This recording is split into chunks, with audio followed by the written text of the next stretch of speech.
Hey guys, welcome back to Resistance Chicks. We are your hosts, Leah and Michelle. Today is October 27th, 2017. Yesterday we went live at our local park. We showed you the Ohio River, did a little outside broadcast. If you missed that, go back and watch it. I think it was really fun. Shorter time frame, because a lot of you guys have been asking us for shorter videos, which we are not going to do in this scenario, but we may add extra videos that are shorter. Like we did in the car the other day. That was really fun as well. So when we did that yesterday, we missed out on something really, really important that we did not cover. Well, two things, actually. But one I think is even more important. And I think the first one is the fact that we did not wish Hillary Clinton a happy birthday. We did not acknowledge the day of her birth, the day that one of the spawns of Satan, I think there are several, came into this world to wreak havoc on the children of God and the children of the devil. However, let us remedy that right now by saying, Hillary, we wish you salvation, and that's all that we can. And maybe a quick meeting with the Maker. That's as far as I can go. Now, number two, what we hardly covered. I would like this tweet was making, this is not what I wanted to. Chipotle, you're making me hungry. Stop. This. So Donald Jr. Don Jr., did he wish her a happy birthday? He did. He said, "Happy birthday, Hillary," in this tweet here. And this was his happy birthday. That's for his safety, but we will learn what this FBI informant knows. The Department of Justice issuing a statement last night lifting the gag order on him, saying that they have authorized him to disclose information to the chairman, ranking members, and key staff of the Senate Judiciary Committee, as well as two House committees. At the center of the informant's testimony, Happy birthday! A coordinated effort by the Russians to curry favor with the Clintons to win approval of that controversial deal that gave Russia 20% control of America's uranium reserves. If we all got a birthday present for Hillary, this is what we all... Yeah, it's Hillary's present to the world, because on your birthday, I believe... Last year I did that. Do you remember? I gave presents to everybody else. No, it wasn't that last year. It was the year before. I gave presents to everybody else on my birthday. Amounts of money being passed. I actually think that's Watergate modern age. And one of the reporters who's been on this show and helped break this story, Sarah Carter of Circa News, says now these committees need to follow the money. One of the things that they're going to be looking for is those connections and where did that money go and who they were bribing and how real a national security threat was this. I mean, was this just kind of covered up? Because remember, nobody back then actually knew. And a key question that Chairman of the House Intelligence Committee, Devin Nunes, wants to know is, if there was this investigation, why wasn't Congress made aware? So happy birthday to everyone else besides Hillary who's getting a present on her birthday. There was also a tweet that I was actually looking for because she tweeted out herself. Happy that was birthday last year, and then Julian Assange to the future president of the United States. Yeah, that was pretty funny. And he retweeted that out. Like, exactly. Use your memory for you. So I wanted to catch your attention with the power grid scenario drill that the Department of Defense is going to be doing November 4th through November 6th. However, whenever they schedule these drills, it just so happens that it usually turns into something more. However, when they do schedule these drills, it doesn't usually go mainstream.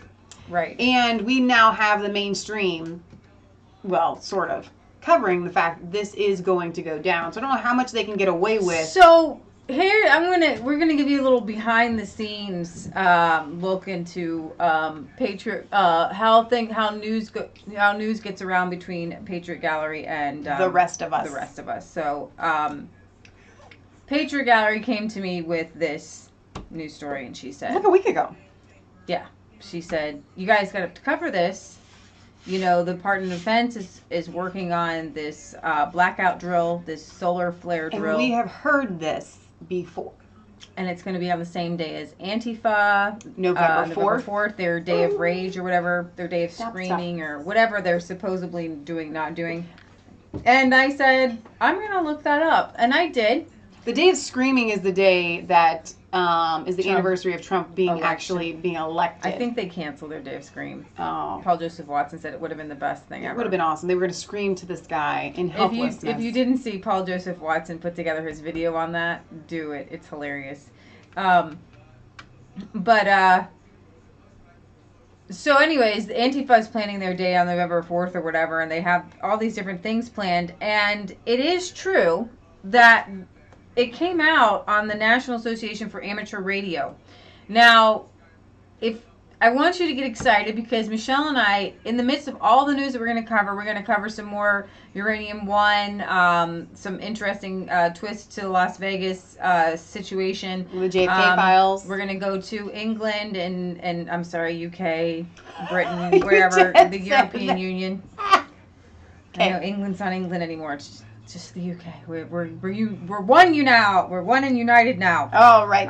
So anyways, but what I really wanted to talk to you about was preparedness for yourself and your family. Good idea. Because whether this goes live or not, now it has. The drill, it's well known that during 9/11 they were having drills. Yep. That just so happened to go live, and there's a lot of, they call them false flags, where suddenly they're planning drills and then something happens. And even if it doesn't happen on that day, the fact that they're planning the drill, I think is indicative that it will be happening. Absolutely. So the Department of Defense has asked the Amateur Radio Association to work with them. I guess there's over 3,000 counties across the United States that are going to be part of this drill. The first thing I want you all to do when we're talking about drills and the amateur radio is to go get a ham radio, whether you actually ever know how to use it or not, or whether you register it or not, you have to take a test. You have to pass the test in order to have license, in order to play around with, hey, breaker, what's your, hey, Foxtrot. Have a ham radio. Yes. And I bought the book, and I was going to take the test. I was very excited about doing that so that we could start being familiarized with that. However, I chose not to because I didn't want to register my ham radio with the government, which is what you have to do. I don't want them to know that I have a ham radio. Right. Because then they can come and take it. So you can listen in, but you can't talk. Right. When you have a ham radio and you don't have a license. But get one, because if the power grid goes down or the phone lines go down, we all have cell phones now. Very few of us have landlines. If she's going to be good, she can stay, Matt. She came back down, little stinker. She hasn't eaten yet, so she's probably hungry. Give her a dinner. Thank you, Manny. So anyways, go get a ham radio. We're going to give you a list, just a rundown of a few things that you should have on hand in case of emergencies, in case anything happens. I wanted to point out that how many of you remember during Houston, during Harvey, that they were rescuing a lot of people, but they also were literally taking their boats through neighborhoods, and there were guys like out grilling for their family, surrounded by water, and we're like, no, we're good. We don't want to rescue. And what's wrong? Oh, they're saying that the color is off. It looks okay from what we're looking at, but sorry if it is off. I can't help. Well, no, I don't think it's the lighting. I think somehow it's the lighting gets shifted if the camera refocuses. I notice that sometimes. Okay. Carry on, man. Okay, so if you remember during Harvey, there's a lot of people who didn't want to be rescued, and they were Texans, so they were prepared. Yep. They didn't let people know what they had, but I'm sure they had plenty of water filtration, generators. They had extra gasoline, and they obviously knew to get it up to higher elevations. There's a lot of things that you can do to keep yourself safe when a power grid or something happens. Right. A power grid. Now, Zoe asks, how would your Christian faith influence your decision making in a crisis? That is tough, isn't it? I can answer that question. In a crisis, we have to be Christ-like, starting with looking after our own family first. Right. Okay. And I think a lot of people miss that when it comes to being helpful and giving. Right. All right. Oh, absolutely. We put our own family as if they are us on the sidelines. We do this in everyday life too. So you have to protect your family first. You have to provide for your family first. Right. And then within that confines, then you must, as a Christian, do whatever you can to help other people. But you have to protect your family by any means necessary and provide for your family. And when I say that, by any means, wise as serpents, but harmless as exactly, doves. exactly. Don't go stealing from people. And That's do not Christian. cast your pearls before swine. Right, exactly. So, all right. So this drill, quoting from the Army Mars program, says the exercise will begin with a national massive coronal mass ejection event, which will impact the national power grid as well as all forms of traditional communications, including landline I heard phones. a question different. As it's kind of like Lee was saying, Jesus saved me in a crisis.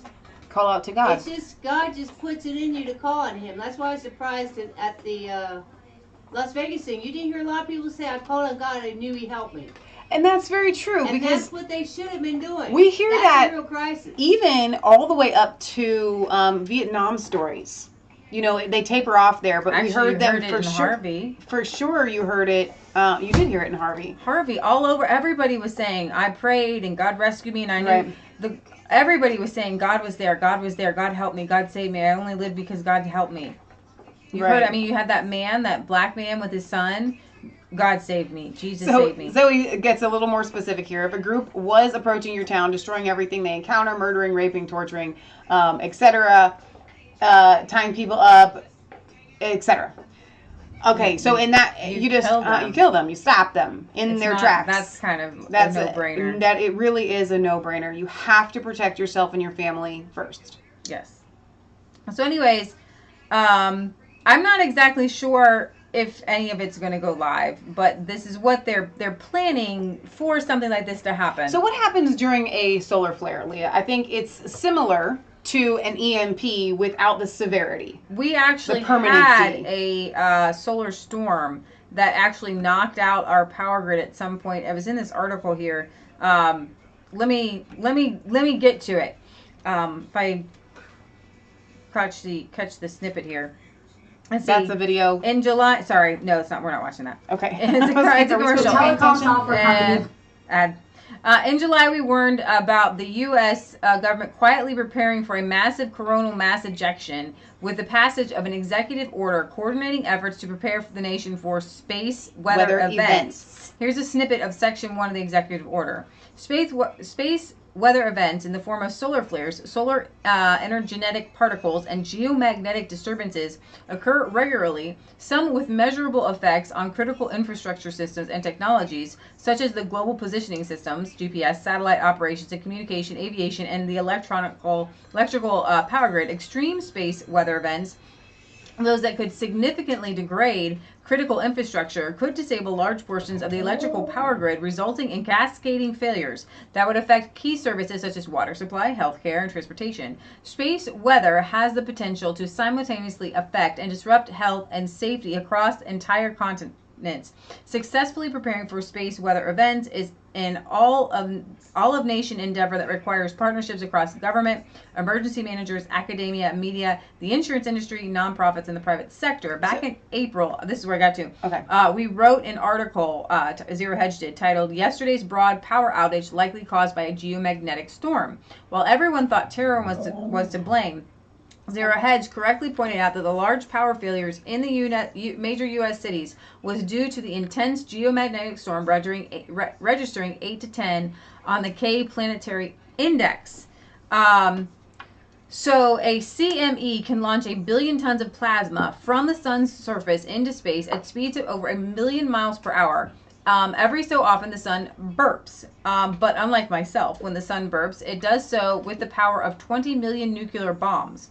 These hiccups are known as coronal mass ejections, CMEs, powerful eruptions near the surface of the sun driven by kinks in the solar magnetic field. The resulting shocks ripple through the solar system and can interrupt satellites and the power grids on Earth.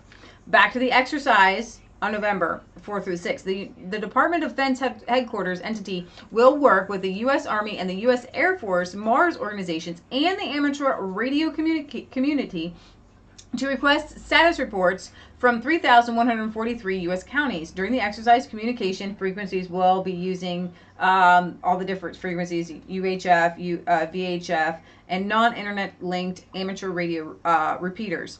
In addition, the Army Mars program manager Paul English said, "We want to continue building on the outstanding cooperative working relationship with the amateur radio community, and they want to expand the use of 60-meter introp channels between the military and amateur community for emergency communication." So there is a report, you can read it, and the question is, bottom line, the United States government is quietly preparing for a major space weather event to paralyze communication systems and energy grids across the entire country. As a citizen, you're not allowed to know this knowledge, and frankly, you will not be prepared, only the government will be. The writing is on the wall of what is coming through an executive order and the DOD drills.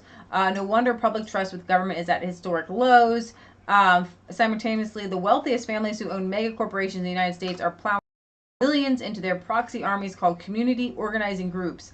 And let's just hope the coronal mass ejection doesn't occur when these severely misguided folks are protesting, which would be interesting. So then you could also say that maybe they're getting ready for an EMP attack as well.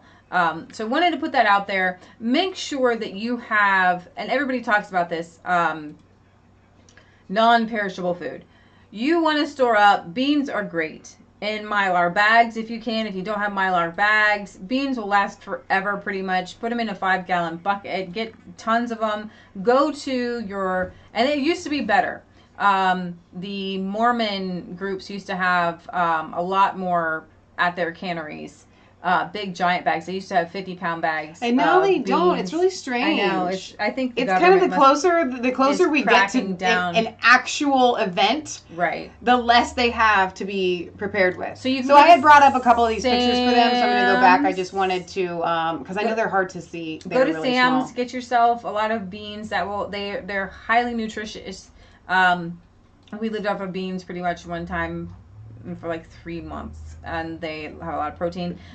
Stock up on canned goods, can your own goods. Make sure that you have some emergency bottled water, and then a way to filter your water and a way to purify your water. In a pinch, you can use a tablespoon of bleach per gallon of water. I think that water is going to be your most important thing. If you don't have a farm, okay, if you're like literally a city dweller, being able to capture water and purify it, I think, is the most important thing. So we have giant stock tanks that Kansas collects our roof water from. In these stock tanks, we use them to water our plants. We're actually moving them to a higher elevation so we can use them better.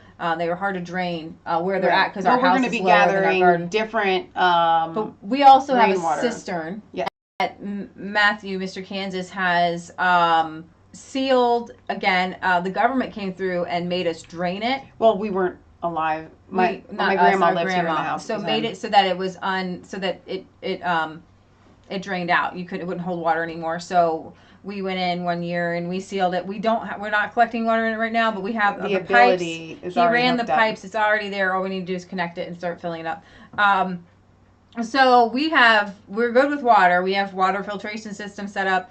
I keep tons and tons and tons of bags of wheat, and I have a mill. A grain mill. Tons of beans. Beans. We have a ton of honey. We have the basics that you need to survive. We have a pantry full of canned goods. Popcorn. Popcorn very goes a long way. important to me. It have does. Popcorn. We have a lot of popcorn. You can plant it too. I love popcorn. These are great tips. Make sure I have a medical kit. I have one of the things you don't think about until you are severely burned is the pain from a severe burn. So true. So lidocaine is a great thing. I have stock packs of lidocaine patches. The burn patches are the best thing. They're like jelly. Yeah, and some emergency, like big dressings for burns. We have suture kits. We have with a book suture kits with directions, and we've practiced. We went to a survival conference last year, last year. Sometime. I wouldn't. I was good then. I wouldn't do it purposefully now. Yeah, only an emergency. poor banana. I would get in there and I'd be sewing it up like a seamstress. Yeah. Candles.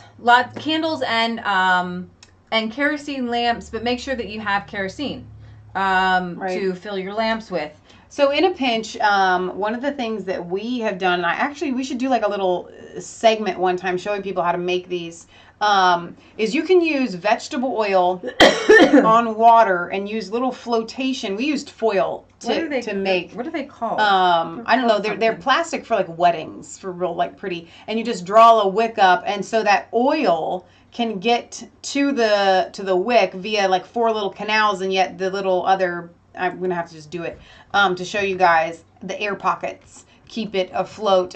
When we went without electricity for 6 months in Tulsa, Oklahoma, we cooked using those. We would use like a 9x13 baking sheet or pan, like a casserole dish with water, vegetable oil, and float a bunch of those on that, and then we would take a baking cooling rack, a metal one, and cook over top of that. So there are. In the winter time, they're these little plastic things, and so you have like an inch of oil, and then that's what it looks get like. Yeah. Well, you just put a little wick in there, and then it burns. In the winter time, we would make ice on our balcony. Yeah. So I know this seems like extreme to be talking about these things, but they may be things that you guys haven't thought of. It's really, really important. So many survivalist books that I have read, and just kind of apocalyptic books, they all say the same thing. Like 75% of the people in a situation like this are going to be like dead within 40 days. Mom and I were talking about that. I doubt that, only because I believe that, especially. Well, let's do this. We're having issues.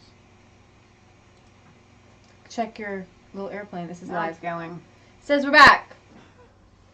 No idea what happened. You're doing your circle. Wait a minute. Let the circle finish. There we are. Oh, so sorry. Sorry about that, guys. Okay, so I have no idea what we missed. Or what they missed. Yeah, you know what? That's a really great break in that segment to move on. I think we can kind of talk forever about being prepared. But here's the thing, guys. They are going to be doing these drills on November 4th, the 4th through the 6th. That just so happens to coincide with the big Antifa thing that they're now saying isn't going to happen. But I don't think that they're going to. No, that is what I think. The thing that they're calling off is their day of screaming. No, they're still saying off their Antifa day. They're still. Most people are saying that they're not going to do it. They have these little Facebook groups, and they're I think dwindling. People are so. Nobody wants to be a part of their groups anymore. I was hoping you would encourage people, let them know. If you're a regular Joe, you're probably going to make it. That's what I was going to say before Michelle was like, yeah. The ones who are used to getting people to do things for them all the time and don't think for themselves aren't going to make it. Let's think about how many people out there are not regular Joes that are going to freak out, and they probably won't make it. Well, but Mama wanted to encourage the regular Joes, and you have a fuzz on your eye. Thank you. Yes. All right. All of our regular Joes, you're going to be fine. If you're used to making do on a budget, if you're used to making do, you are capable of so much. Right. If you are the rich, wealthy people who are used to just having everybody do everything for them, the people who have people even like clean their houses, and they can't even,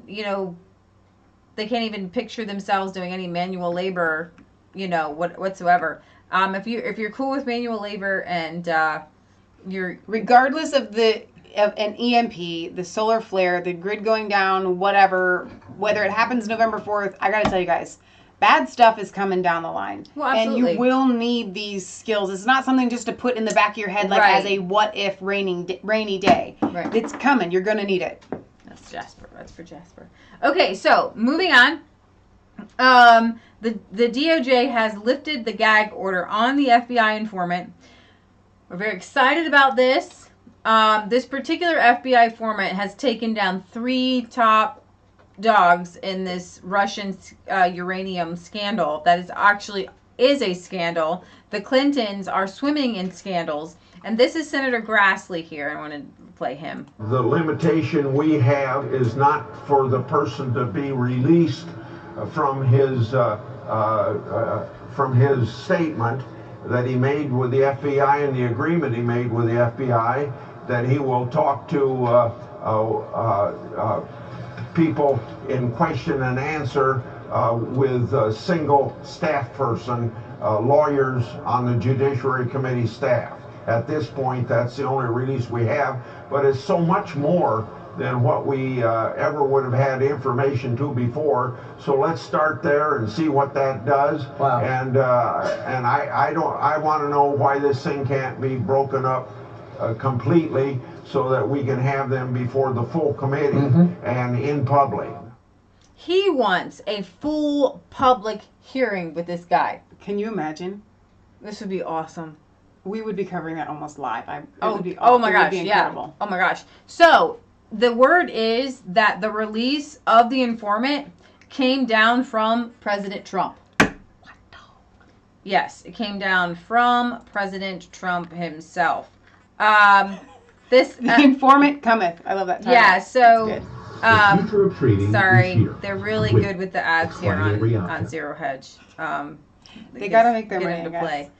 Multiple congressional committees are investigating details surrounding Russia's American uranium. You can't just mute The them, House or we're waiting for this video. I figured let's with just the let it House play. Okay. is looking into whether the FBI was investigating alleged corruption that might have influenced a federally approved sale of U.S. uranium holdings to Russia. In 2009, Russia's state-owned nuclear energy agency, Rosatom, was looking to buy shares in Uranium One, a uranium mining company. Uranium One controlled about 20% of America's uranium production capacity in the form of land, mines, and mills. Rosatom bought 17% of the company that year. In 2010, it wanted to increase its holding to 51%, a majority share. The Committee on Foreign Investment in the United States, or CFIUS, had to approve the Uranium One deal, and it did. But The Hill recently reported the FBI was investigating Rosatom officials for bribery, extortion, and money laundering before Going the in and out of CFIUS offline. closed That the deal. video. Went on to Well, it's live. It's there, but it it says we're live, but it's not. But it's the stream health is not good. Why? I don't know. That's crazy. I have perfect bars. Everything's good. I don't know. Maybe it's the system. Could be. You see Mom us? sees us. All right. But it's just saying that its video output is very low, and Well, other people are saying that it's just dropping in and out. Mom, let us know how it's coming. Okay, so the uranium gate is really complicated, and if you don't understand what's going on, then you might get caught up in the leftist narrative, which is, oh, it was just opposition research, there's no big deal, there's nothing to see here. That's the narrative they're pushing so heavily right now. That the Uranium One deal, it had to be approved by 9 groups altogether. And so they're saying that Hillary Clinton was just one of 9. And yes, all 8 others could be just as corrupt. This is not unfathomable. So this informant has a lot of information. He worked to help the Justice Department secure convictions against Russia's top commercial nuclear executive in the United States, a Russian financier in New Jersey, and the head of a U.S. uranium trucking company in what prosecutors said was a long-running racketeering scheme involving bribery, and we told you this, money laundering. He worked undercover for 5 years. Those charges were based on evidence gathered in 2009. Now, when we see Hillary Clinton doing that Russian reset button, that was in 2009. So if Putin, as actually, this was a government. Rosatom is actually a subsidiary of the Russian government. So in essence, the Russian government was behind this corruption. So to the fact that in 2009 they knew about this corruption, and yet they did this whole Russian reset, and on top of that, in 2010 they approved this, is just it shouldn't have been. It should not have been. And that's what a lot of people are asking over and over and over again. And then we have to keep bringing up the fact that Bill Clinton got $500,000 to give a speech in Moscow, sponsored by a Russian bank, and the Clinton. They're saying, he just gets paid a lot of money for speeches. That's just how much that his air is worth. The Clinton Foundation also received, $145 million, and that 10X is not worried about childhood obesity or AIDS in Africa, to the tune of $145 million. So what's also really, really bad about this is that the Clinton Foundation has a board of members. Oh, you're kidding. Well, you just plugged the thing in. But I don't think that's why. Yeah, that's exactly why. It's back. It's back. Why? We're gonna fight over back. Who's got the right. We're back on. Okay, so we just plugged in a landline thing, so hopefully that'll. I'm hoping that will keep us from going off again. Yeah, sorry about that, guys. So, anyways, okay, AOK says picture guy. The Clinton Foundation has had 11 board members. One of those board members was Frank Gustra. And at the time, he was CEO of Uranium One at the time of the 10X sale. So he was CEO of Uranium One in Canada at the time of this 10X sale to the Russians. So his sale, he profited, and his foundation got the $145 million. And the way these foundations work, and nobody really talks about them, is that when you're a non-profit charitable organization, everything you do can be written off. Your travel, your expenses. So basically you can travel. There's all kinds of, and there's ways to funnel money through it. It funnels in, it funnels out. Just think about if we set up a charitable foundation without taxes and stuff like that.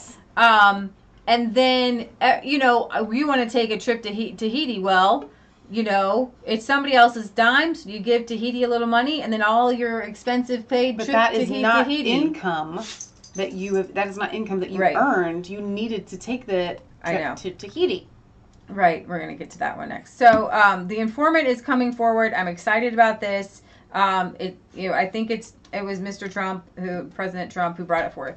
Why does it matter that the Clinton campaign and the DNC funded the dossier?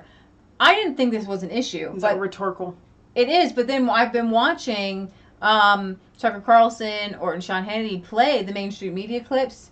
Well, and they have these weird people on there. They're like, it doesn't matter, it doesn't matter, it doesn't matter, it doesn't matter. So to hear the Democrats today in the mainstream media all week say that it doesn't matter that the Clintons paid for this infamous dossier, there are a lot of reasons why this is important. One of the things that they're saying, I think it's under this one, is that,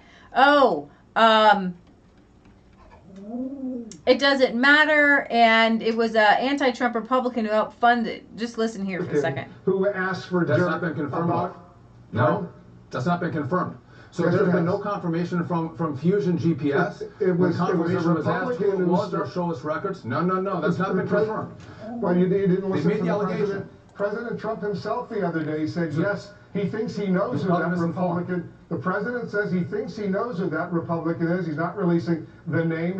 He repeatedly says he thinks he knows. He's confirmed that the original contact with Fusion GPS was with a Republican. Later, after the president got the nomination, yes, you're right, the Democrats took over, and we only learned the other day that it was the Clinton campaign and the DNC that was actually directly involved with both back in January. Hold on a minute. We did report that Democratic supporters of Hillary Clinton were involved in getting that information. But the President of the United States is wrong when he says a Republican initially made that contact. Yeah, he may be.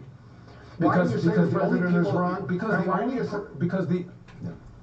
I'm sorry. Go ahead. Tell us why you think the president is wrong. Because the only person that has information about who that Republican client would be Fusion GPS. Now they're the ones that said we had a Republican client. When we asked for confirmation, the media asked for confirmation, none has been given. So I think you have this untrustworthy Fusion GPS that's willing to take salacious and scandalous material about our president, paying a Russian informant, and put that out in the dossier. I don't think they have credibility. I've seen no independent verification of that outside of what Fusion GPS said. Now the president might have heard news reports and speculated on who that could be. But I'm going to wait and reserve judgment on whether there was a Republican there or not. Okay, so what's interesting here is that what he's saying is that the only one who knows who this Republican is, this one Republican, is Fusion GPS. And what's also interesting about this is that the Clinton campaign and the DNC actually funded the dossier, the entire the thing. Right. So there was a Republican who went to look into Donald Trump. Okay, and then it says. Let me see. I mean, this right because it is confusing. Confusing. It's real confusing. See if you can stick with us for a little while. Exactly.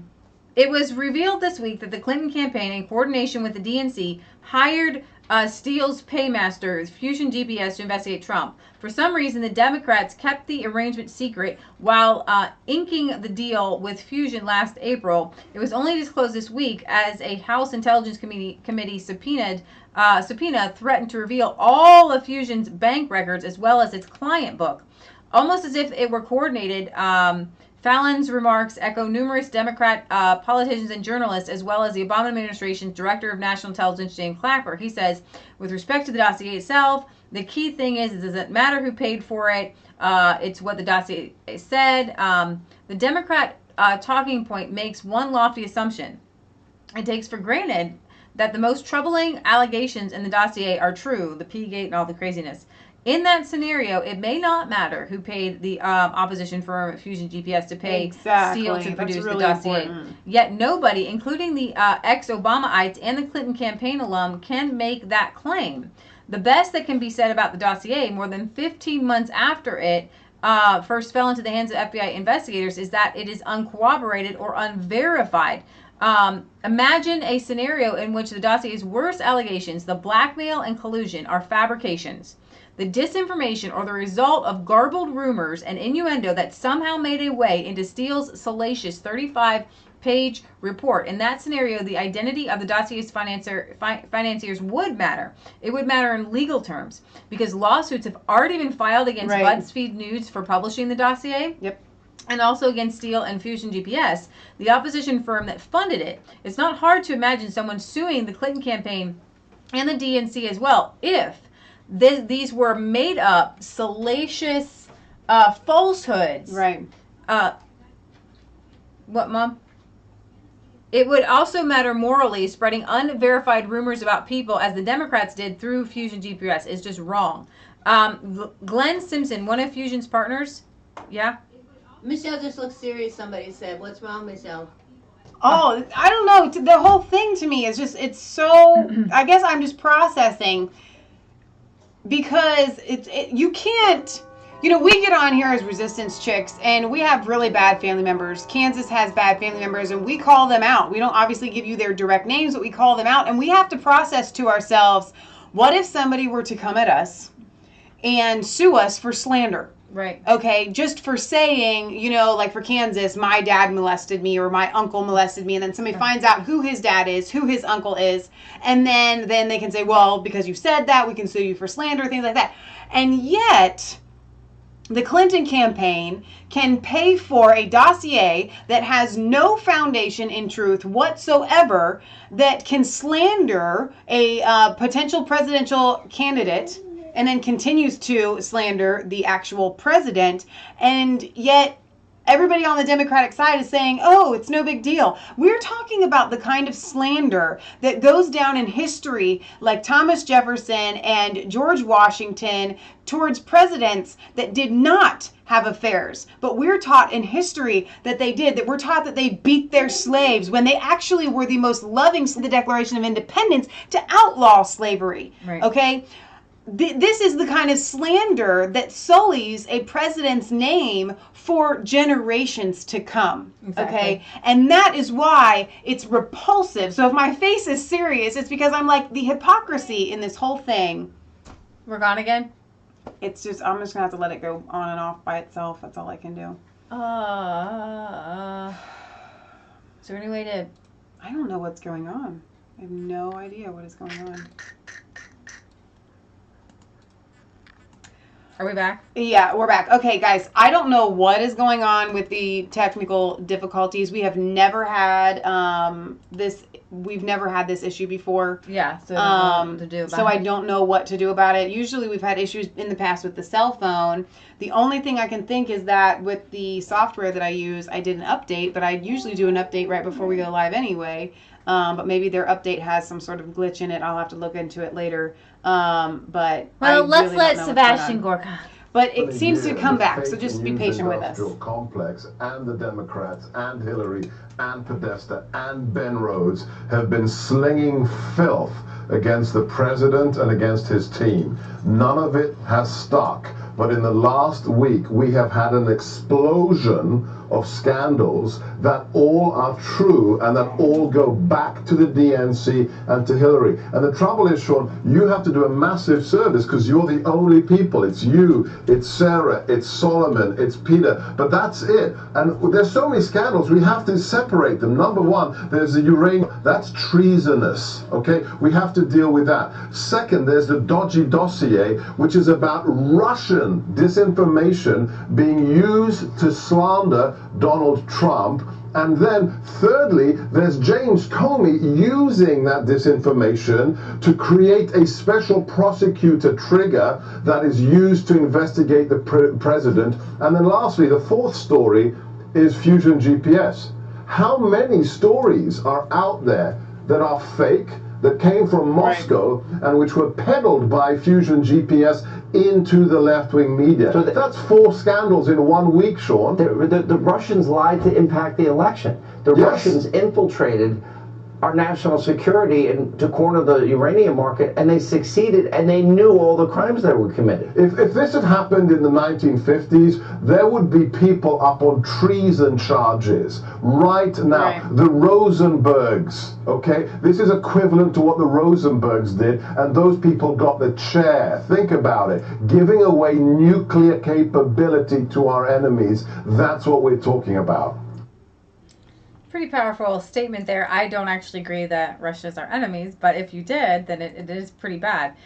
This is what Sarah Sanders had to say. I think this further proves if there was anyone that was colluding with the Russians to influence the election, look no further than the Clintons, look no further than the DNC. This is hypocrisy at its highest level, and I think it may be a new low in American politics. Everything that the Clinton campaign and the DNC were falsely accusing this president of doing over the past year, they were actually doing themselves, it turns out, and I think that this is a major scandal for the Democrats.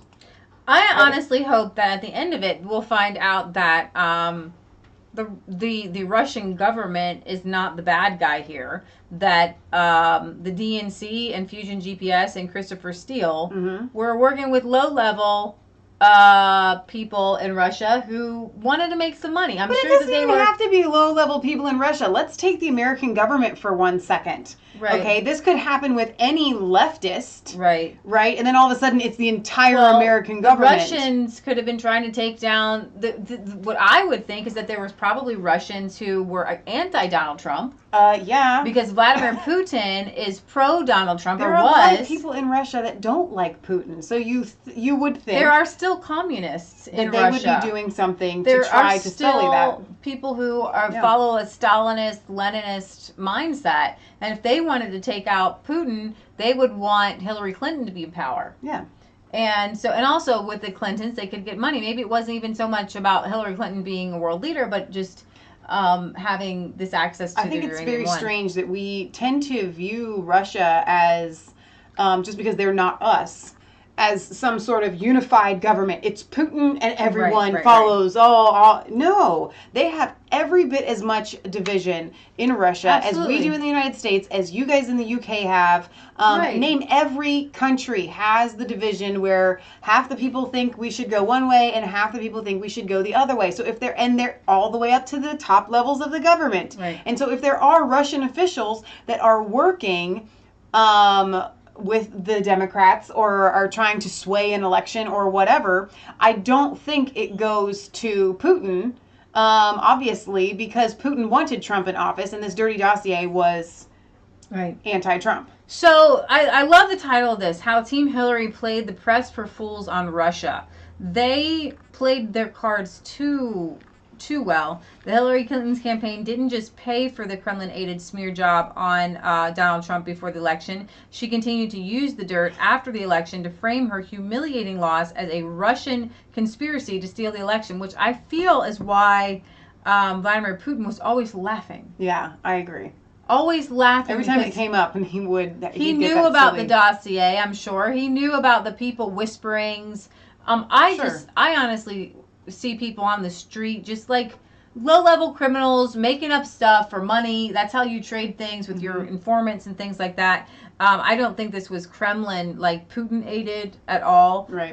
The way he laughed over the prostitutes in the P-gate, he's just like, it was absurd. Like the first that he had heard of that. Oh my gosh. So they'll make up anything. So bitter to the core, she and her campaign aides hatched a scheme just 24 hours after conceding the race to spoon-feed the dirty rumors to an eager liberal media and manufacture the narrative that Russia secretly colluded with her neophyte foe to sabotage her coronation. Now, if she had gotten elected, we wouldn't have had to hear about any of this at all.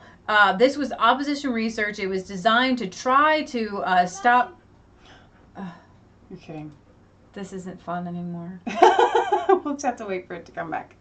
We're back. Well, it's red, but we'll take it. It's red? Is red good? Nope. Video output low. Well, just Is keep, it low or keep good? It running. Bitter to the core, she and her campaign aides hatched a scheme just 24 hours after conceding the race to spoon-feed the dirty rumor. Sorry, I backed that up.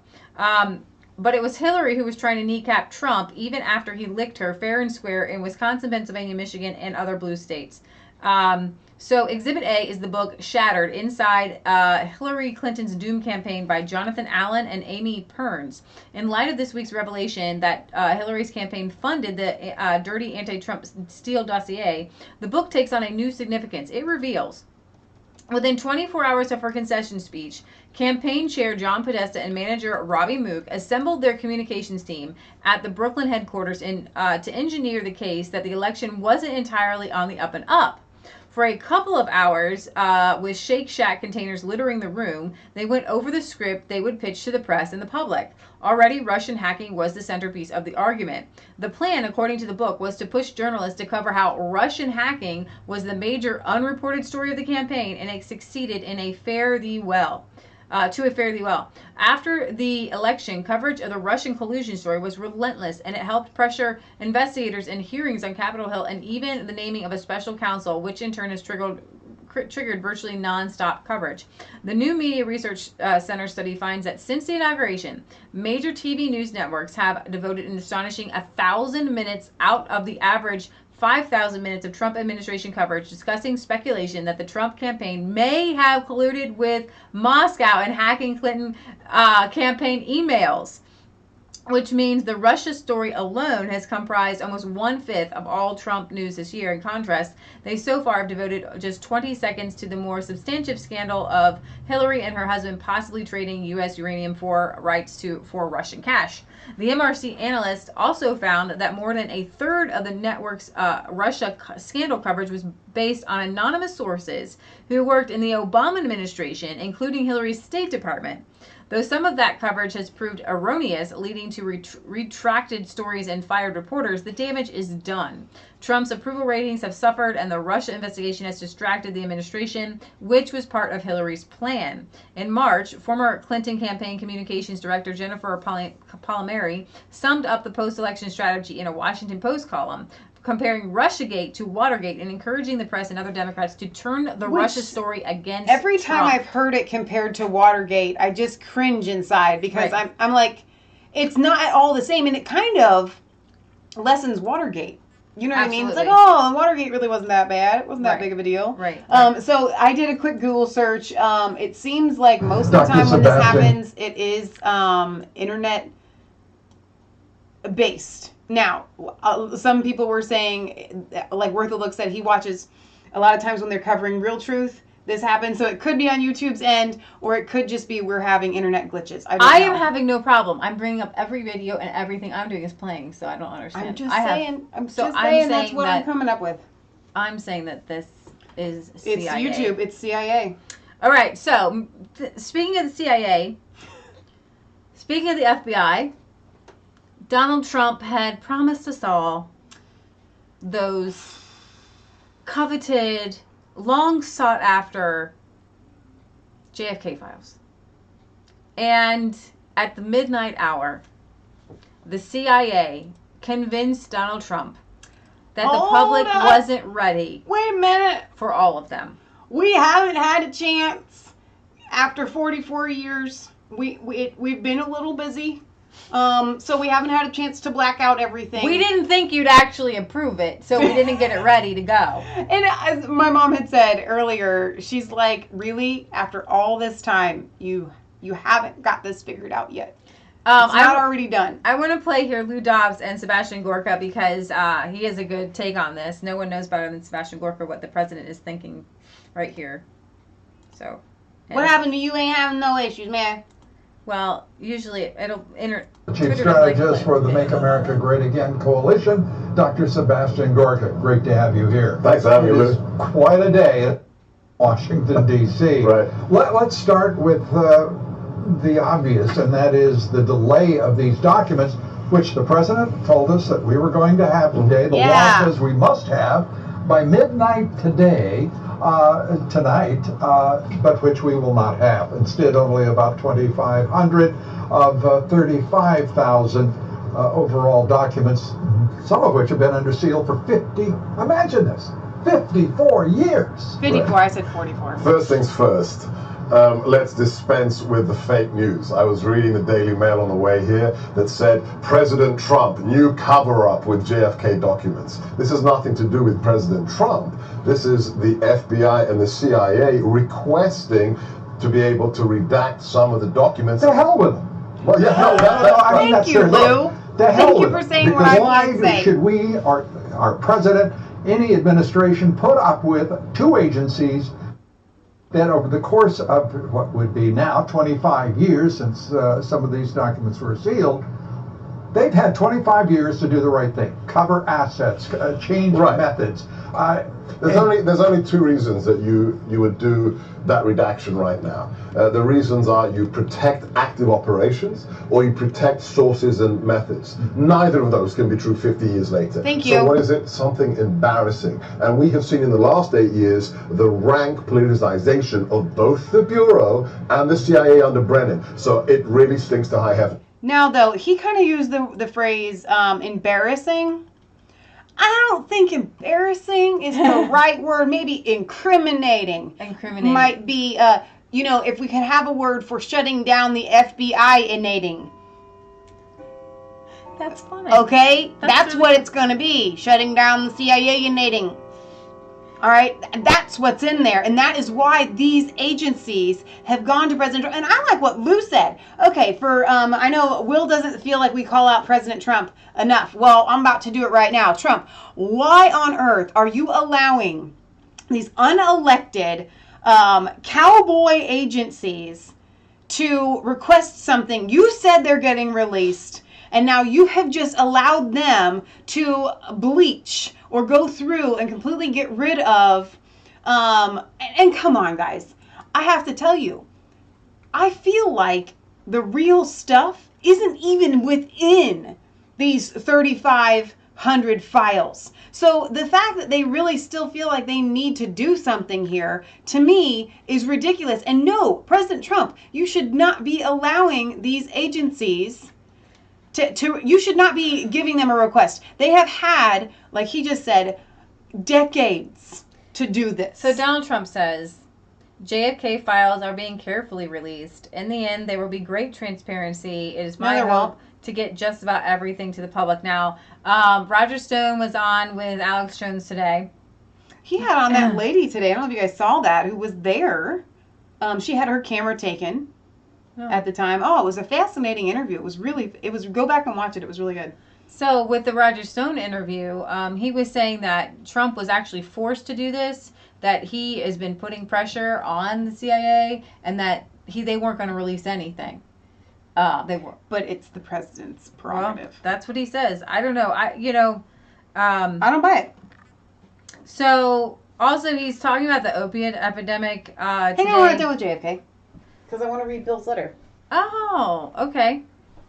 That's a great idea. Hey, Bill, are you with us? Bill Burnett. I hope you don't mind your whole name being out there. He is a wonderful man who has been red-pilling generations since before we were born. He sent us several books. One is great on the Federal Reserve, on the IG Farben, right, and getting and all this truth stuff. And he was friends with Martin Luther King Jr. and his friends. He was there, I believe, when he was shot. And he go ahead. Okay, so we lived in Broken Arrow, and he lives kind of close by. He lives about 10 miles east of Pryor. Let's see. I heard you guys mention it in a few of your videos, previous broadcasts. Some of your OK accent slips out occasionally. At that time, I was in Riverside, California, serving as the chairman of the Justice Committee of the County Civil Grand Jury investigating the shooting death of a black female. Okay, so I'm going to skip that story, even though it was really fascinating. We may come back to that, but I want to get to the JFK part. I thought it was about the Robert. No, not. It was Robert, but still, it's all Very fascinating. What it's linked to is the cover-up, the fact that the CIA and the FBI and the powers that be have gone to extensive lengths to cover that up. So, sorry, hang on. I want to make sure that I'm getting to the right part. All right, here we go. I mentioned working for Robert Kennedy in 1968. I worked under Jerry Bruno, a senior advanced team director for both JFK and RFK, on the campaign and worked with the senior staff. Also, I met with the senior staff members of Dr. MLK King's group. None of them believed that James Earl Ray killed Dr. King. None of them, alas, had any use for Jesse Jackson, which they referred to as Judas.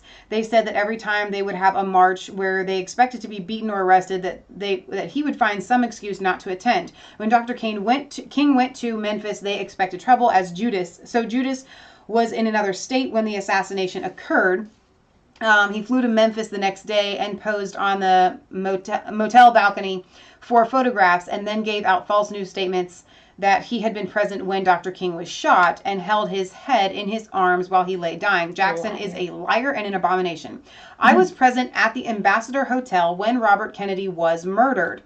After his speech that night, we were to exit the back of the ballroom, travel down a short hallway, then turn left toward an elevator to go up to a room to meet the waiting press. I first knew something was wrong when I saw an entourage being directed to the right away from the elevator and toward the service hallway toward the kitchen area. I pushed forward to tell them they were going the wrong way. When I entered the very crowded room, Sirhan began shooting. Two pro football players had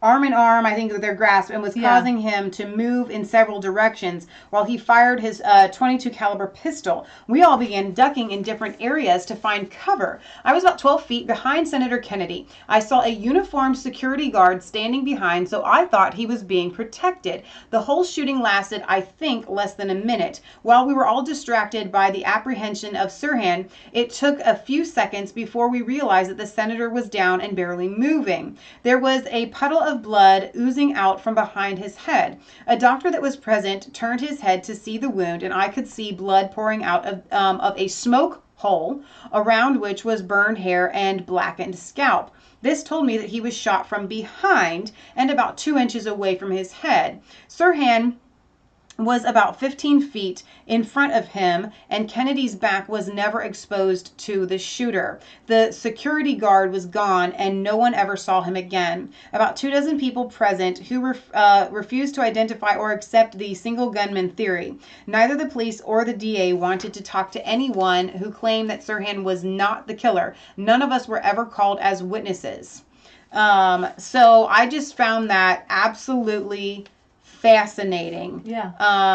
That we have a viewer who not only has spent decades red pilling people, he's a reverend, by the way, still working for Jesus, who was there, eyewitness, this did not go down the way they are telling you. So the fact that they would do that with Senator Kennedy is a no-brainer for the fact that they have done it. They did do it with JFK, and they are still trying to cover their tracks with the fact that more than likely LBJ had Kennedy killed.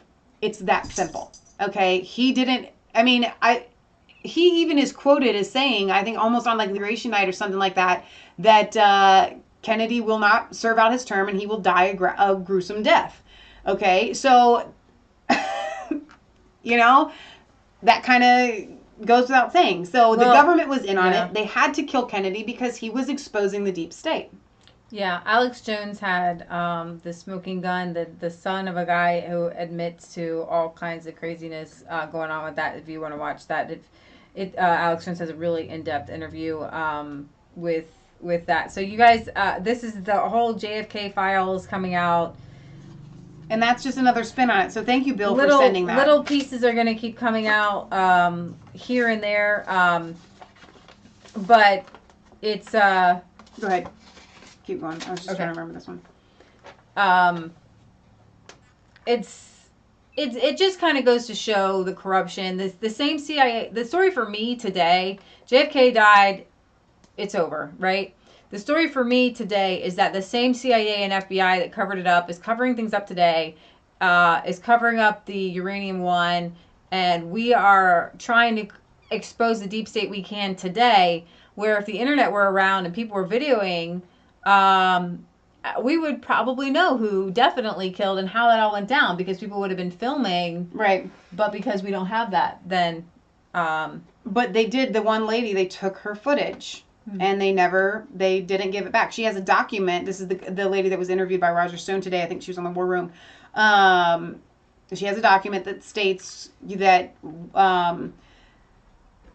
it's got her name on it, that footage, I think it was like the FBI or the CIA saying that they don't retain it anymore, but like it doesn't say that it was ever given back to her. Also, we did get a note, another note from Phil, and he has sent notes to us before, but I wanted to kind of give a little line that he says at the end of his little note. He says that his red pill was in 1978. It was when I was in the Navy, when I was given a top secret clearance. Since then, I have found that thief, I think that's what that says there, is only one. It is called need to know. If you do not know, you cannot tell.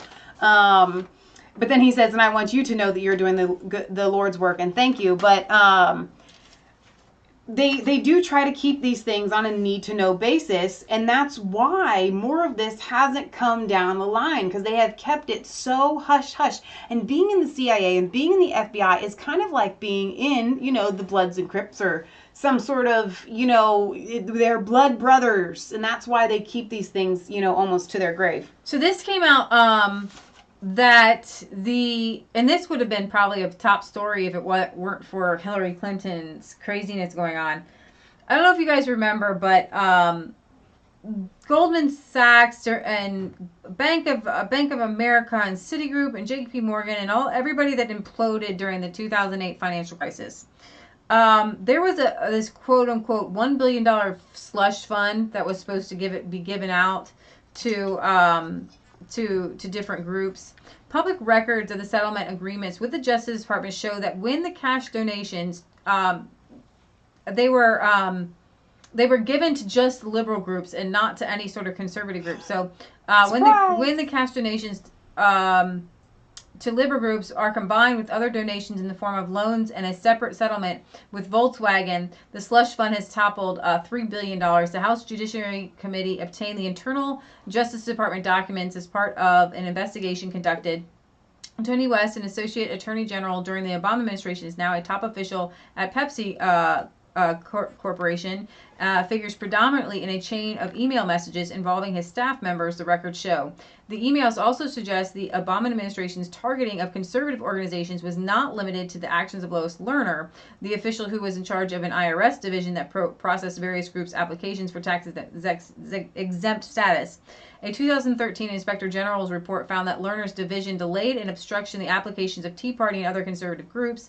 In similar fashion, the Justice Department documents show that West's staff went to great lengths to prevent conservative organizations from receiving any of the settlement funds. In one email dated July 9, 2014, a senior justice official on West's team explains how the draft of a mandatory donation provision was rephrased for the purpose of, quote, not allowing city to pick a statewide intermediary like Pacific Legal Foundation. The official identified the foundation as a group that does conservative property rights free legal services, which is interesting because the Pacific Legal Foundation has commented that they were proud to be singled out. The same email from West's team singles out the National Association of ITOLA programs as the sort that could be eligible for funding from settlement agreements. It says the organization is among statewide intermediaries that provides funds to legal aid organizations to be used for foreclosure prevention assistance and community redevelopment assistance.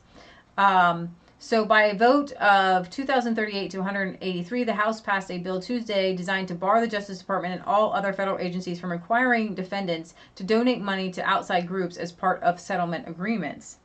Called the Stop Settlement Slush Funds Act of 2017, the sponsored by Judiciary Chairman Bob Goodlate.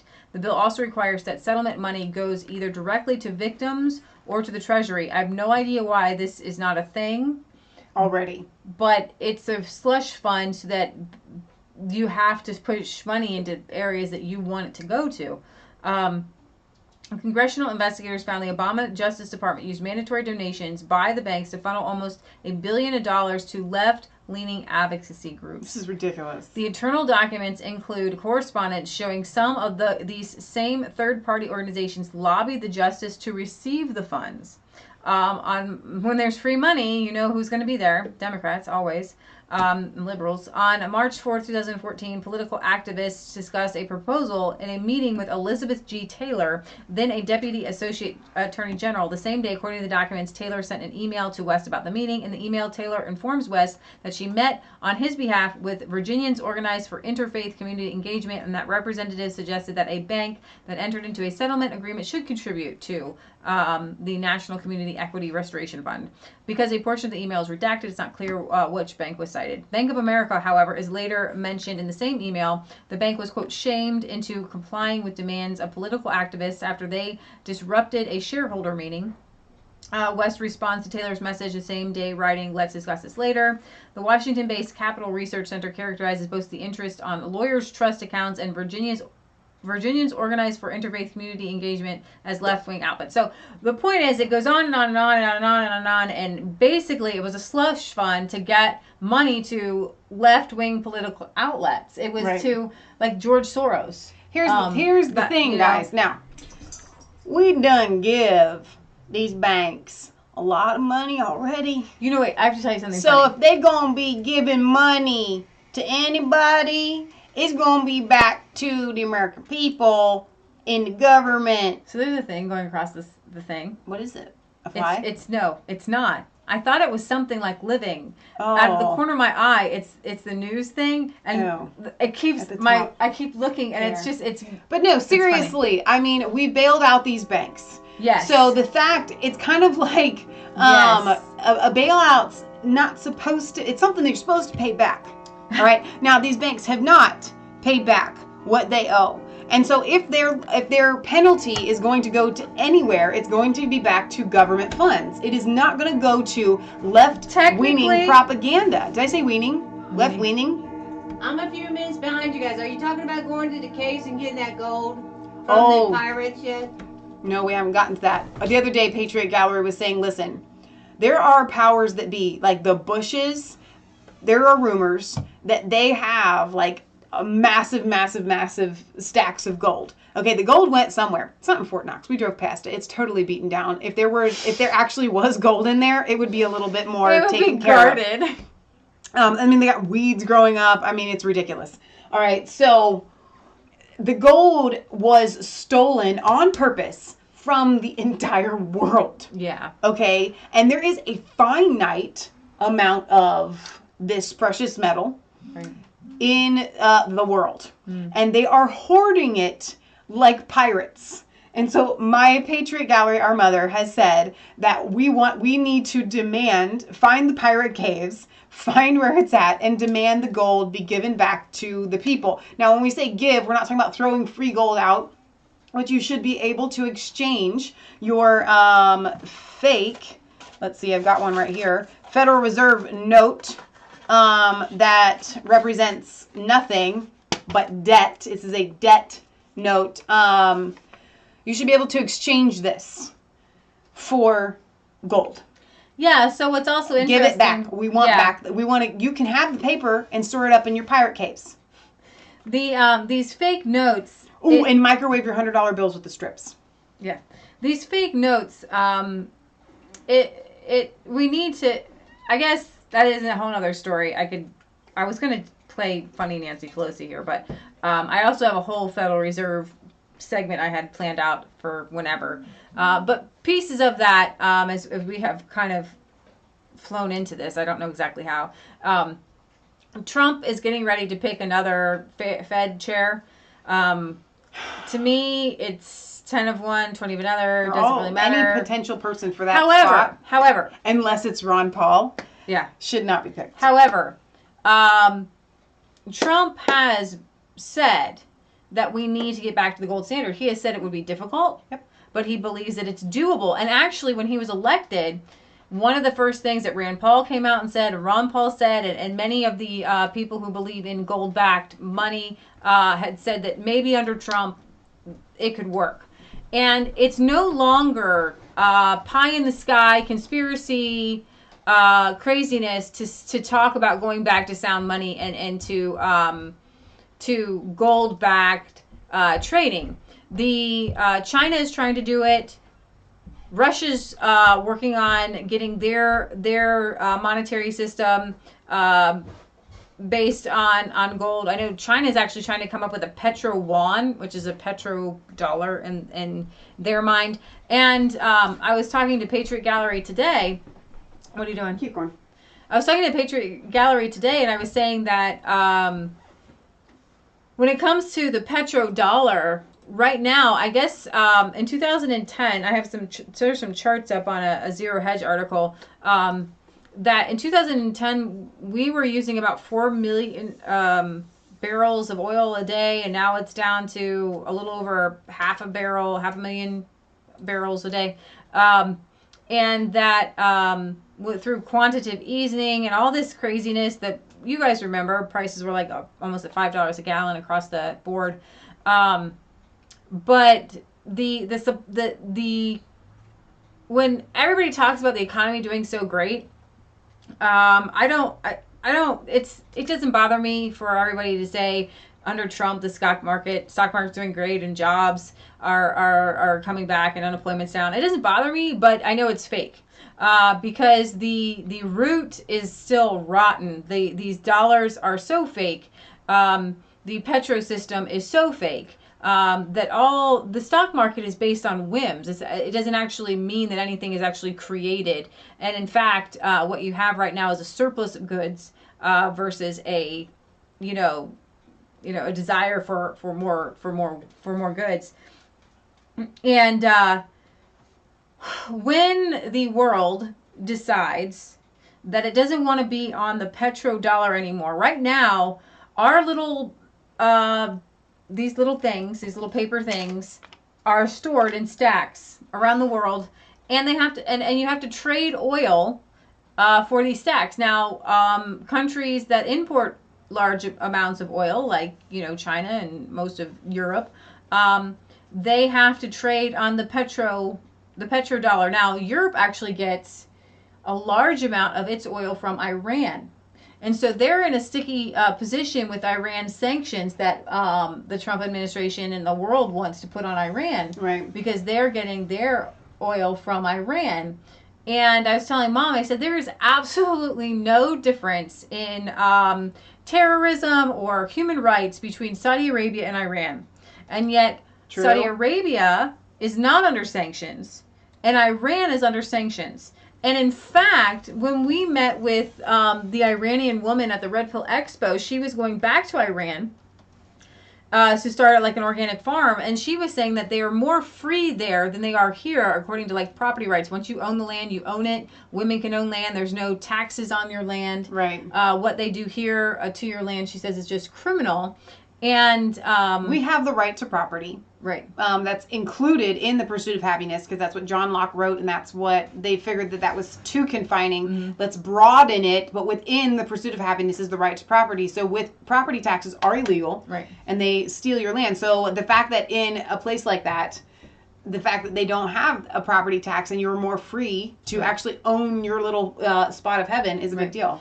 And so what my point is that when they decide to not want to use those papers they won't be burned up. They'll come back.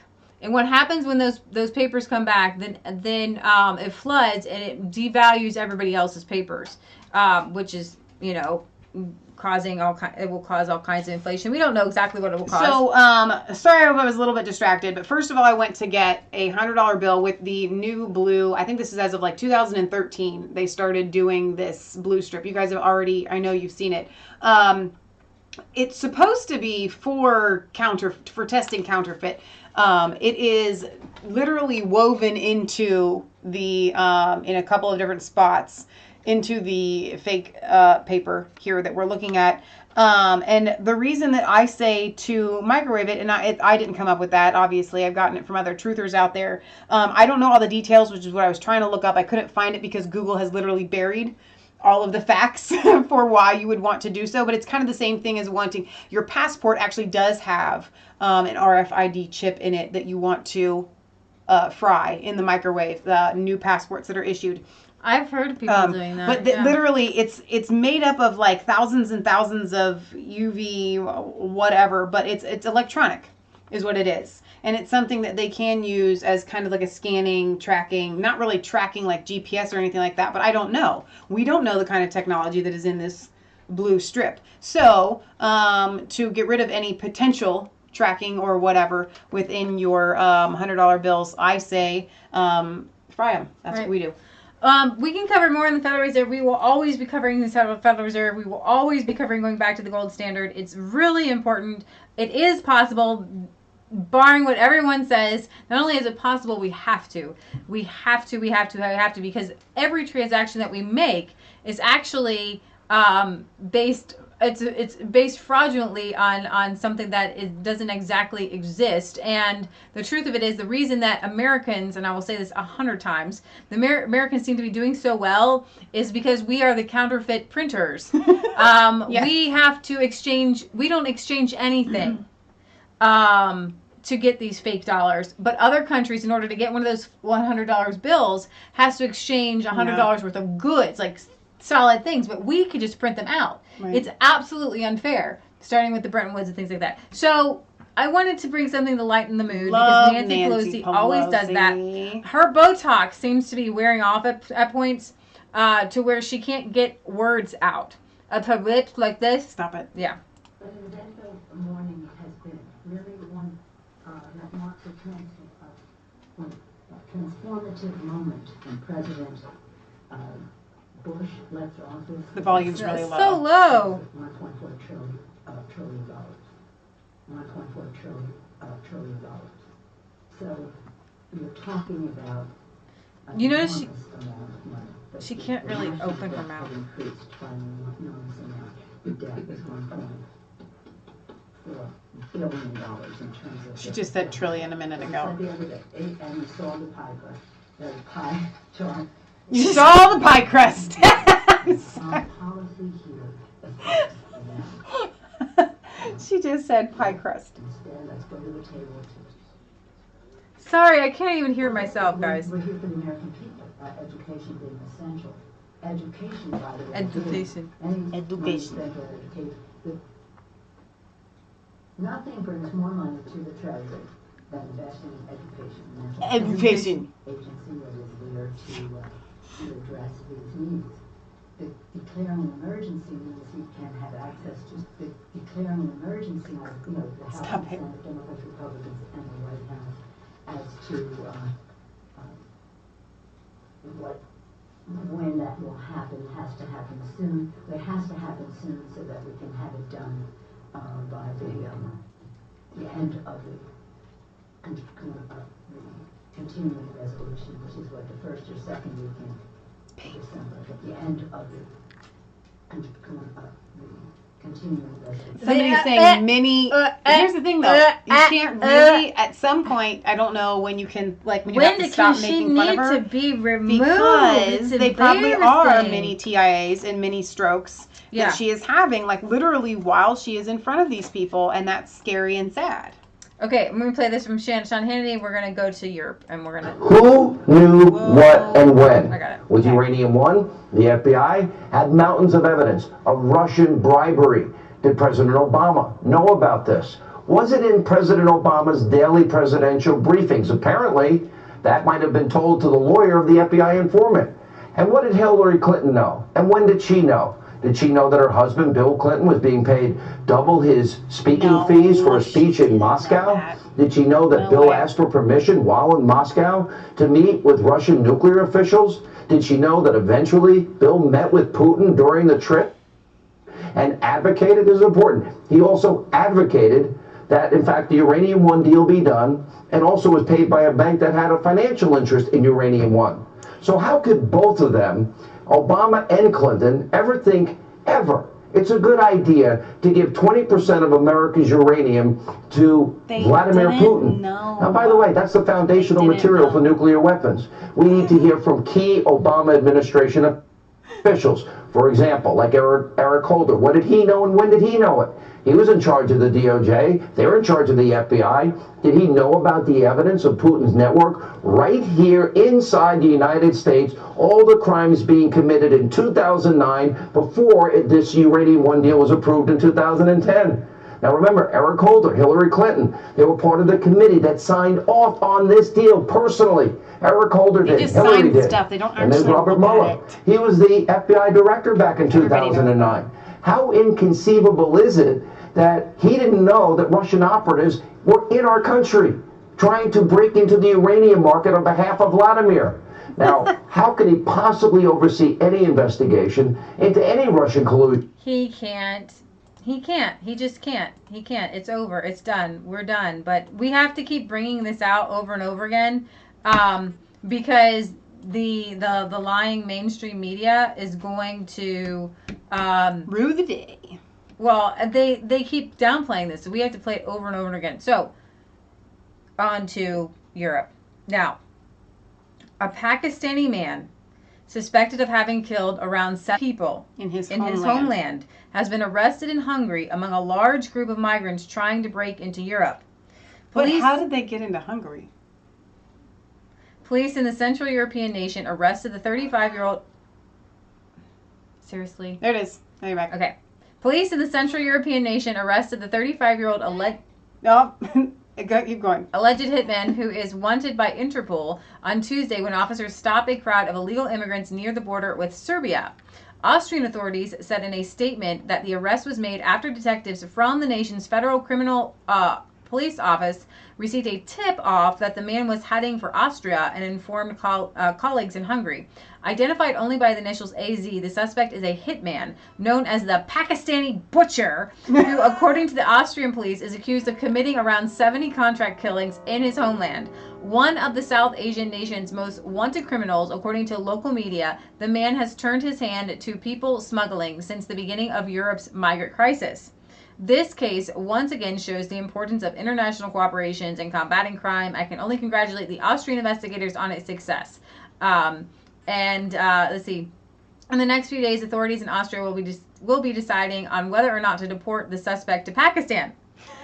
EU human rights legislation barring members states from deporting migrants to countries where they may face the death penalty has resulted in a trend in which an increasing number of illegal immigrants from third world nations with capital punishment confessing to murder in Europe, whether guilty or not. So, hey, I have committed murder. If you send me back, I know that your prison is better than my life at home. So 3 squares a day and a nice roof over my head and Europe, you get out of jail after like 3 months for committing like mass murder of 100 people. I mean, it's just insane over there. It is really sad. Molesting people, you even get less, usually probation. Don't do it again. Yeah, That's what you exactly. get. Exactly. So I have a couple things when you're done with that one. Oh, go ahead. Go ahead. All right. So back to the JFK thing. I forgot that Worth a Look had sent this to me, and I think even Horatio had told me about it earlier today. Of course, he's the kind of guy. Do you want me to bring that up so that people can see it? Yeah, go ahead. Let me forward it to you. I can bring it up. What was it? BBC. Yeah, BBC, Cambridge News received anonymous JFK assassination tip-off. A British local newspaper received an anonymous call about some big news in the U.S. shortly before President John F. Kennedy was assassinated, according to documents. A memo dated November 26, 1963 said the call was made to the Cambridge News at 18:05 GMT on the 22nd of November 1963. That was 25 minutes before Kennedy was shot in Dallas, Texas. A copy of the memo was released by the National Archives in the U.S. In July, but had gone unreported. It was revealed again when the latest batch of documents, like we just talked about, was released on Thursday. So the document from the Deputy Director of the FBI, James Angleton, to the Director, J. Edgar Hoover, said the British Security Service, MI5, had reported that the call was made to the senior reporter of the newspaper. The memo read, the caller said only that the Cambridge News reporter should call the American Embassy in London for some big news, and then hung up. After the word of the president's death was received, the reporter informed the Cambridge police of the anonymous call, and the police informed MI5. The important point is that the call was made according to MI5's calculations about 25 minutes before the president was shot. The Cambridge reporter had never received a call before of this kind, and MI5 state that he is known to them as a sound and loyal person with no security record. The memo added that similar anonymous phone calls of a strangely coincidental nature had been received by people in the UK over the past year, particularly in connection with the case of Dr. Ward, potentially a reference to Dr. Stephen Ward, one of the central figures in the Profumo affair. I'm not familiar with that. You guys probably are. Current staff at the Cambridge News said that they did not know who took the call, but that they were speaking to people who worked there in the 1960s to find out. Reporter Anna Saba said hearing about it was completely jaw-dropping. It would have been common knowledge in the office who took the call, but we have nothing in our archive. We have nobody here who knows the name of that person. In a video posted on the newspaper's website, Chief Reporter Chris Elliott said, no one has ever been able to establish whether that call was actually made, but the fact that it might have been made came to light in the 1980s. A London solicitor, Michael Eddowes, started to investigate it, and he found it allegedly from the CIA. In that document, it was mentioned a call had been made to the Cambridge News. Something big was going to happen. We do not know whether that call was ever made. We don't know which reporter, yada, yada, yada. It says, Mr. Elliott and Mr. Eddowes, who died in 1992, was convinced there was some kind of conspiracy and the call might have been one of a number made to newspapers. Now, so here is the question. Here's the thing. Do you think that somebody that knew Lee Harvey Oswald was going around calling British newspapers? Did his plan spread to all of the people that he knew? Probably not. So it probably was an inside job that a lot of people knew was going to happen. That is how you get leaked calls to newspapers. Not, my brother, like Eric and Stephen Paddock, it's not like, hey, my brother Eric knows and then the newspaper finds out. That's not how this happens. Right. So I thought that was really interesting. So like I was saying, Horatio's the kind of guy to pour over those. I told him, I said, I really need to look at these, kind of myself. And I was like, you know what? I'm going to wait for somebody, wink, wink, you wink, know what? else to look through them and find out the a couple gems more that comments. are there. I'm going to save these two, and we'll bring them up Sunday for our UK. Well, that seems like the JFK thing is and the Hillary thing is just all consuming right now. So there were movies of JFK getting shot. FBI took evidence back then, just like now. Because I was thinking about that the other day. I mean, there were a lot more people that had the ability to videotape back then than just that one, footage that one piece of footage that we always see. Let's see. President Trump falls for the false flags. The deep state has ready for him. I think sometimes he does. I really do. A lot of people think that he's quicker than that. I don't know. I think that they are just very, very good at what they do. Or very bad, because, I mean, everybody called this one. That's one more thing I wanted to talk about. We'll bring up some UK news next time. Hang on. My thing go ahead. Flowed down. Sorry. While Michelle's looking, the Mandalay Bay has had Jose Campos pretty much locked up in their hotel. That's another piece of the news we showed you yesterday, that he had left the country with this giant, 2 holes in his leg. Michelle and I were watching last night that he still has a strap. 700 miles, man. They were casings that hit him. See, here's the thing. First it was shot. Then he's got 2 casings that got stuck in him, and they got one out and one's still in there, but he's still able to drive. And he was on Ellen, he's like limping, like he really was shot, like, point blank, not just having casings that hit him. I'm like, there's a huge difference between being shot and having casings ricochet into your leg. And like one is like in his leg still. I mean, none of this makes sense to me, by the way. It all is a little bit like you're either shot or you're not shot. And to go around and say, I was shot is very disingenuous at the least than to have ricocheted casings fling off into your leg. And how did they get stuck into his leg? And when they were like little tiny pieces of metal, right? Were they little? That would make sense. Like little tiny piece of metal, like a splinter or stuck. Oh, I was shot. Stop it! I was shot. Oh my gosh! Okay, is that what happened? Go ahead. I think that probably is what happened. Jim West says that main Zapruder video shows JFK getting shot in the front, not from behind, but that's never explained. Very, very true. Let's see. Sorry, I'm trying to get through the comments and read them as fast as possible.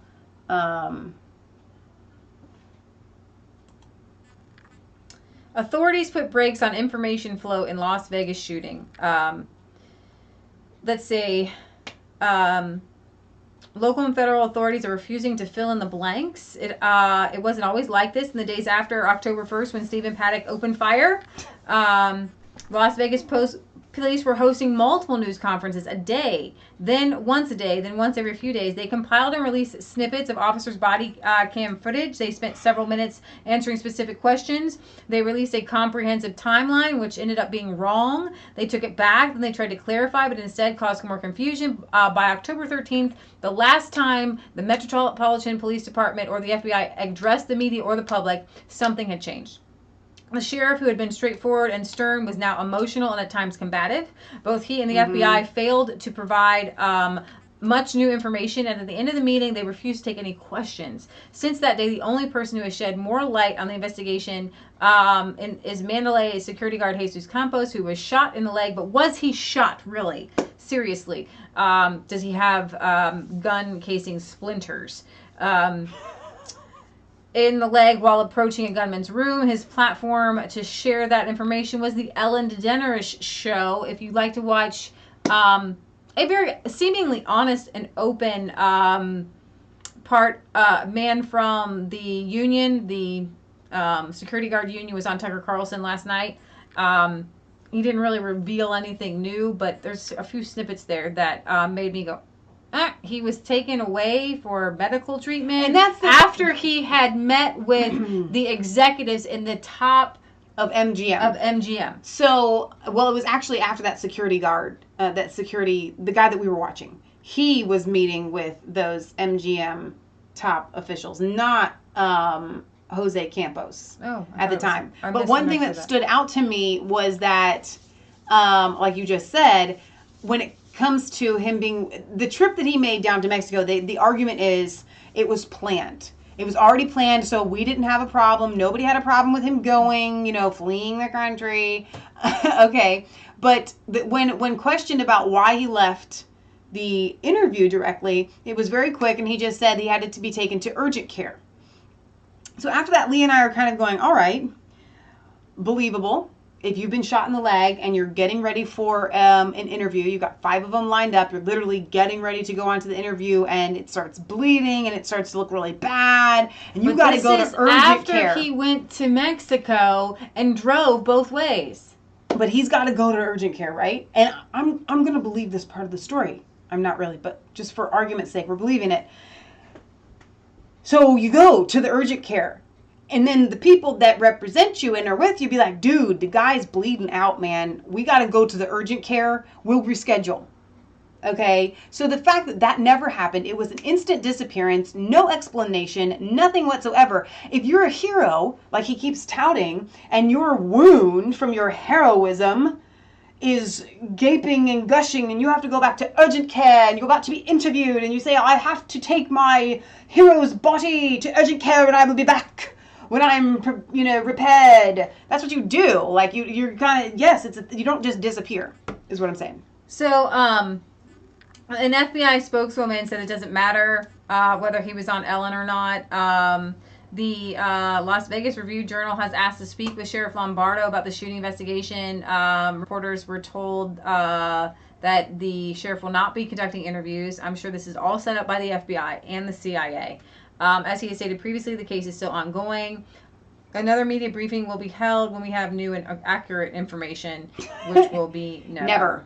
Somebody had asked, Trump has not added more info about Las Vegas, right? Well, you gotta just be patient. We'll just pause and reflect, Yeah. Bye. Okay, all right, we're back. Trump has not added more information about Las Vegas, right? No, Trump has not come out to say anything more about Las Vegas. I don't think he knows. Yeah.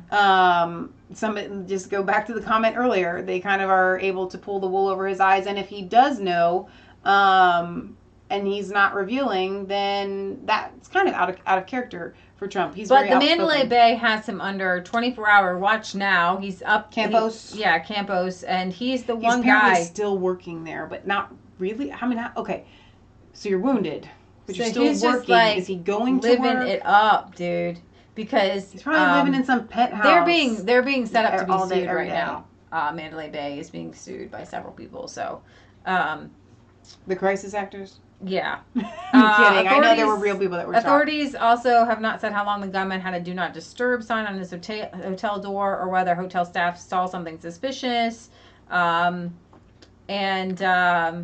Let's see. Though authorities have described the investigation as a team effort, they have not explained what role Las Vegas Police, FBI, and the Bureau are playing in the case. So I wanted to bring you those not much of an updates, and I think that's kind of it. I think maybe we'll sign off and see you guys maybe tomorrow or Sunday at 1, right? Yes. With our European news. And European news. The reason that we go live every Friday is it got started with the weekly roundup, right? Well, and the Big Family Homesteads Homestead Network. You guys can still go there and watch and go to the Homestead Network.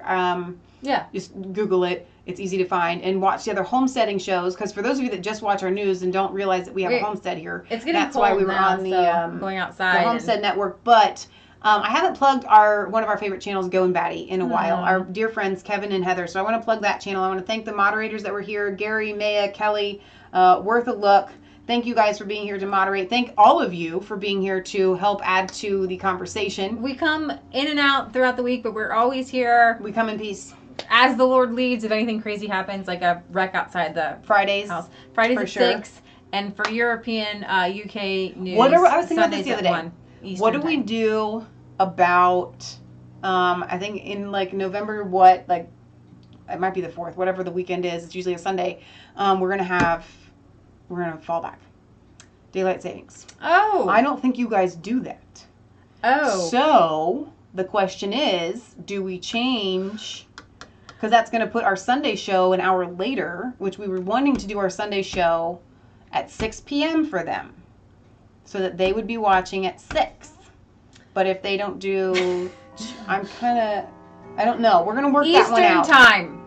I know, but then that Eastern actually time. puts them 6 hours, so then they'll have to watch it at 7. I think it'd be easier if we just stick with Eastern time. 1 Eastern and 6 Eastern. I know, but they're going to have to adjust. Right. It will no longer be 6 o'clock your time when we go live. It will be, I guess, since we're falling back, it'll be 7 o'clock your time, unfortunately. And then on Fridays, it won't be 11 o'clock. It'll be midnight. So you have to adjust. I know a lot of people in the world don't do daylight savings. We do, so you're going to have to adjust. I'm going to have to make this a public service announcement from now until then.